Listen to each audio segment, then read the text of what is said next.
PNG recognised internationally for progress in anti-money laundering.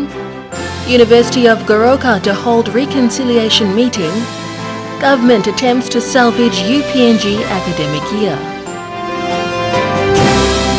This is NBC Papua New Guinea National News. Good evening, I'm Antonia Singut. The Financial Action Task Force, FATF, has recognised Papua New Guinea's significant progress in improving its regime to combat money laundering and terrorist financing. Hence, PNG will no longer be subjected to the FATF's monitoring process. This was revealed today during a joint media conference held at the Bank of Papua New Guinea in Port Moresby. The co-chairs, BPNG and Department of Justice and Attorney General, say the successful removal of PNG from the FATF grey list indicates the ongoing commitment of the PNG government and relevant state agencies to maintain the fight against money laundering and terrorist financing. This would create and further boost investor confidence. Kevin Dayonga with the details. Papua New Guinea was removed from the Financial Action Task Force grey list. This was revealed today during a joint press conference hosted by Bank of PNG and the Department of Justice and Attorney General. Failure to take action following the grey listing would have meant that PNG would be in danger of being further downgraded to being blacklisted. PNG was on the front foot in establishing its anti-money laundering and counter-terrorist financing regime from day one, in which the Prime Minister Peter O'Neill has written to Financial Action Task Force, making a high-level commitment to reform the process. Since then, after our Prime Minister made the announcement, our state agencies have been very cooperative, and through the National Coordinating Committee for Anti-Money Laundering and Counter-Terrorist Financing, they came together and they tried to work together effectively and to try to remove us from the grey list. The announcement came into being on the 21st of June after rigorous rounds of monitoring, assessment and negotiation over the last 2 years, after being criticized for PNG's failure to establish and implement adequate measures to combat money laundering and terrorist financing. According to Mr. Benny Popoitai, Papua New Guinea is no longer subject to the FATF's monitoring process under its ongoing global anti-money laundering and counter-terrorist funding compliance process. The FATF acknowledged that PNG has put in a lot of resources in making sure that we met the FATF deadlines to be able to be recommended for a vote to get us off the grey list. In the meantime, Papua New Guinea will remain under close scrutiny from international and domestic peers to ensure that foundations and proper systems are put in place. Kevin Dayonga, NBC National News, Port Moresby. A Peace and Reconciliation Committee from the University of Goroka is expected to meet with parents and students from Hela, Southern Highlands, Enga and Western Highlands tomorrow. This meeting will take place in Mount Hagen. The committee today met with provincial administrators from the 7 Highlands provinces. Representatives from the Prime Minister's Office and the Department of Higher Education, Research, Science and Technology were also present for the meeting. This will pave way for the peace and reconciliation set for next week. Rebecca Passingan reports. Mediation process is expected to start this Sunday at the National Sports Institute in Goroka. In a statement from the university administration, dissemination of information to students who have returned home will take place next Monday. According to a spokesperson from the university, students from East New Britain, Milne Bay and international students from Vanuatu and Solomon Islands are still at the Goroka campus. Student representatives from the Eastern Highlands and Simbu have returned to campus. Students who have been evacuated by the respective provincial governments are urged to return to campus. Reconciliation has been slated for the 12th to the 15th of this month. The university is also expected to provide post-conflict counseling for the students.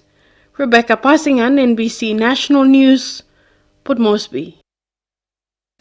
The Chief Secretary to Government, Ambassador Isaac Lupari, is asking authorities at the University of Papua New Guinea to reconsider the decision to terminate the 2016 academic year. He said while the turn of events over the 9 weeks was regrettable, still the education of our children of today and those of the future is paramount, and the government stands ready to assist. Bradley Gregory with this report.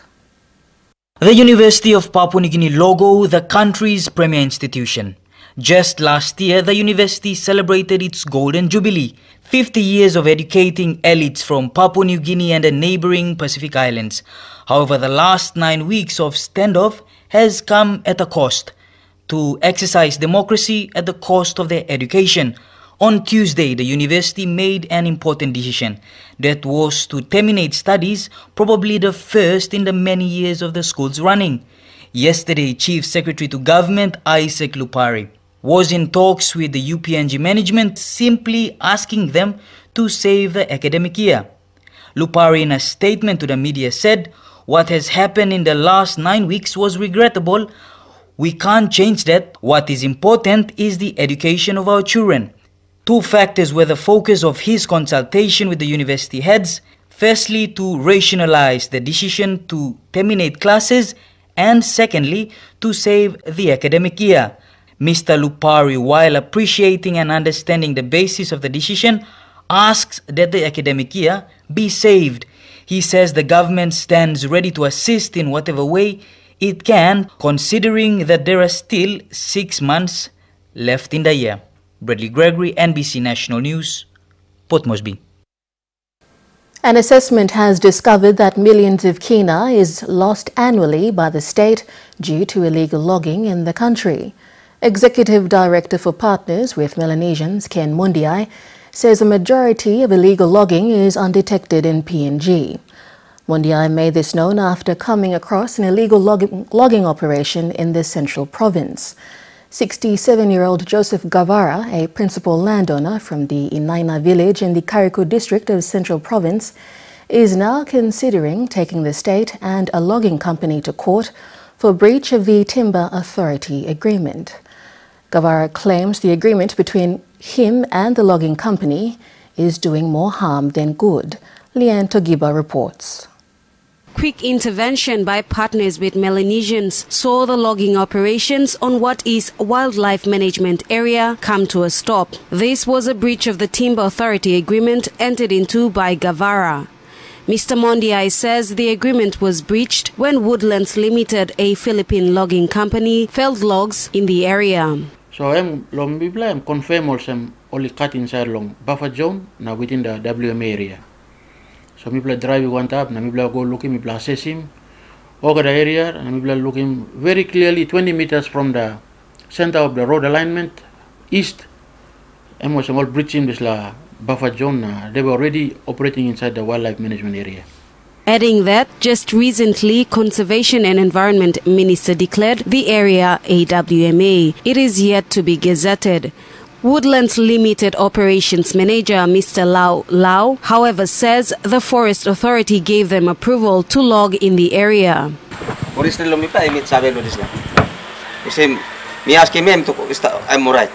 Meanwhile, PNG Forest Authority Southern Region Area Supervisor Mr. Gavis Wisam says it is the logging companies and the landowners who enter into dealings without knowledge of the authority.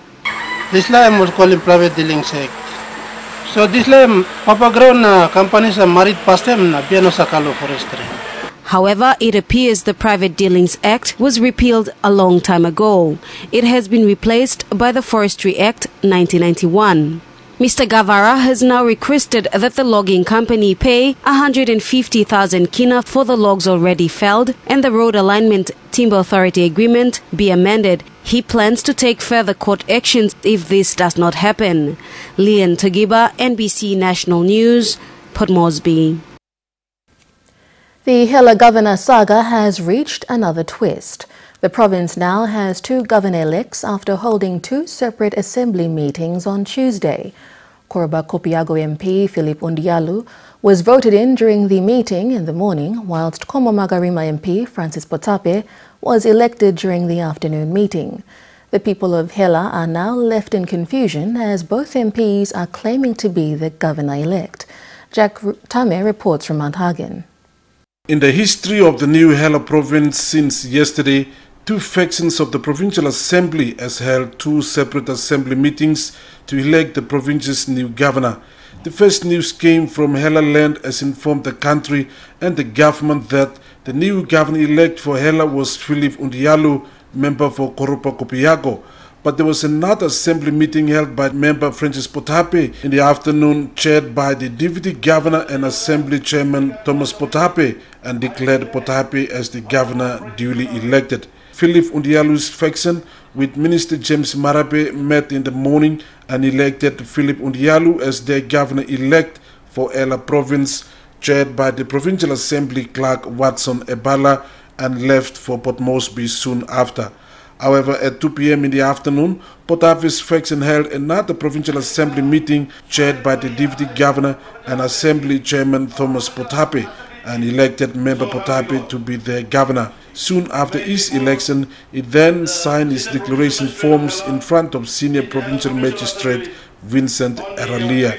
The new governor-elect then took over the chairman position of the assembly and swore in George Takope as business representative, Stephen Janarie as church representative, and Tennis Talu as landowners representative.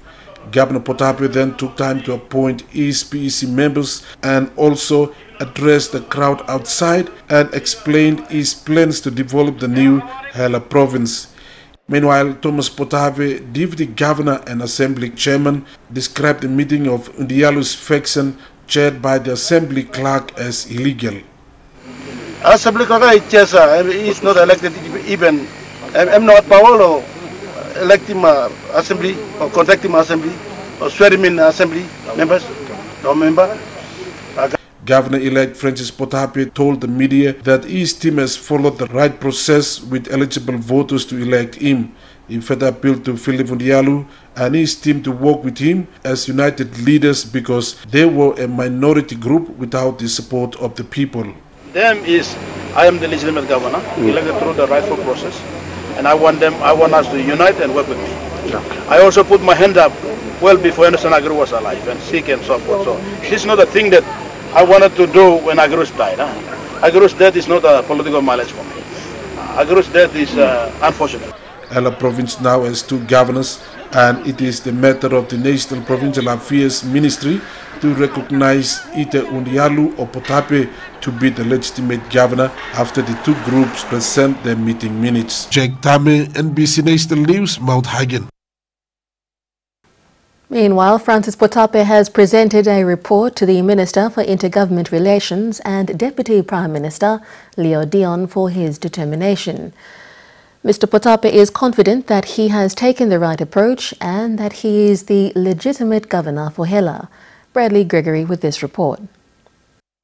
The turn of events in Hela continues. Two swearing-ins conducted in one day in one provincial chamber, different time of the day. Komo Magarima MP Francis Potape, after sworn in on Tuesday as the governor of the province, submitted a report to the Minister for Intergovernment Relations and Deputy Prime Minister Leo Dion for his immediate determination to prevent further debates. He remains confident he has ticked all the boxes following the right procedures into being elected as the governor. As leader of government business, it's very clear that when the speaker is not present, the clerk of parliament can't take the speaker's chair and run the meeting. He knows that one very well. He knows that one very well. So if you tell the clerk to do this and that that is not the right leadership model, because what you do on the parliament also happens in the assembly. So, it's a give and take situation. The death of the late Hela governor, Anderson Agiru, had left a vacancy which was up for taking. Leadership was needed. Leadership Potape is confident of offering. This leadership is not all about money. It's not about money. It's not about the LNG project money or 4.2% equity and all that. This is about leadership on the ground, about leadership in the LNG project areas. It's all about total about leadership, conducting assembly meetings, following the laws, and so forth. So I am basically saying my brother Mr. Ondolo is already on the wrong foot. All three members of parliament involved in the state of affairs come under the People's National Congress Party, which is led by Prime Minister Peter O'Neill. Mr. Potape called for a get-together with his colleague MPs so that they can come to an understanding for the good of Hela Province. Bradley Gregory, NBC National News, Port Moresby. A decision on whether or not Parliament will be recalled before August will be handed down next Tuesday. A three-man Supreme Court bench heard the case this morning. Opposition leader Don Polier made submissions through his lawyer, raising questions of breaches in parliamentary processes by the government. Among other submissions, he maintained the actions of the Speaker by adjourning Parliament when a no-confidence motion was already submitted was questionable. In response, the court was told Polier must blame himself for submitting the motion late and questioning signatures on it. Respondents in the case include the Deputy Parliament Speaker, Deputy Parliament Clerk and members of the Parliamentary Business Committee and its chairman, James Marape. Milne Bay students repatriated from unsafe conditions at the University of Technology in Lae, while thanking their leaders for the quick response, have called for a peace and reconciliation ceremony between supporters of the victim, the alleged perpetrators, and the school before they can return to classes. Coming from a peace-loving province, they say safety is not guaranteed if classes were to commence without solving the matter of the killing of a student on campus. Priscilla Waikaidi reports from Alatau. The Milne Bay provincial government had spent close to 23,000 kina to have some 22 Milne Bay students repatriated home from the University of Technology in Lae last weekend. In appreciation, the students this week paid a courtesy call on the leaders that had made it happen. Firstly, I'd like to acknowledge that we're thankful for rescuing us from and evacuating us from whatever the situation was. In the case that they call for class to resume, yes, we would like this, you to push this to the floor of Parliament to push that if the case that class is going to resume, we want there should be a peace ceremony. If they have to compensate both parties and whatever they have, that must be done before class resume. Because by the way we see the situation, if this does not happen and we go back, there's definitely going to be more problem again. He says it'll be unsafe otherwise to return. Alotau MP Charles Abel, whose office was part of organizing the students' repatriation home, was handed an appreciation letter from the students, and he had this encouragement for them. We very much want you people to graduate. That's my goal. That's why we're investing. We're not investing this scholarship money and all this effort for nothing. We want to have outcomes. And outcomes is your degree or certificate and your future. That's what the priority for us is. We want you guys to graduate and have better futures. We want to create more tertiary space. That's why we want to have our own university here in Milne Bay, and that's why we are working so hard with YWAM to see if we can build a uni here. The students plan to also meet with other leaders of the province for the same, including Governor Titus Philemon, whose office had also responded very positively to their call in assisting in the repatriation exercise. Of a total 35 Milne Bay students attending the University of Technology in Lae, 22 of them under self-sponsor were repatriated home. Priscilla Waikaidi, NBC National News, Alotau.